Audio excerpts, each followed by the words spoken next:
This is a quick tutorial about getting lost in Photoshop and then finding yourself again. So getting lost in Photoshop means, in this context, not knowing exactly where you are in your document window. This often happens after you've zoomed way in, whether you've used the zoom tool, the trackpad on your laptop, or with the mouse. Suddenly you can go from seeing your whole creation to becoming adrift in a sea of pixels, not having any idea of where you are. Now you can always zoom out, but this can become problematic if you really do need to stay zoomed in to check on or edit something. In general, people usually solve this loss of situational awareness by panning around using the trackpad.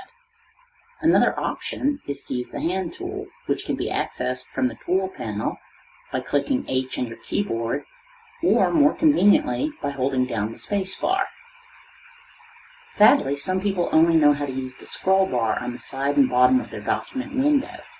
If you've ever done this, you probably agree that using the scroll bar is the least efficient way to pan around your screen. If you have specific graphic elements on their own layers, it's great to know that there is a way to zoom in on just one element at a time. How do you do this?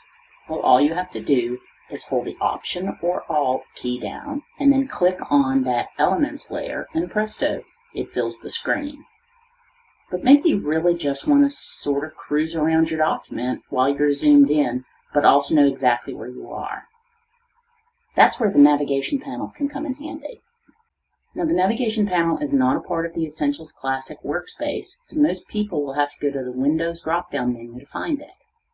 Once you have the Navigator Panel open, a red square, red being the default color, will show you exactly where you are in your document window. If you drag the square around the Navigator Panel, you'll see the corresponding areas of your document come into view. You can also click in the Navigator Panel to jump around in your document.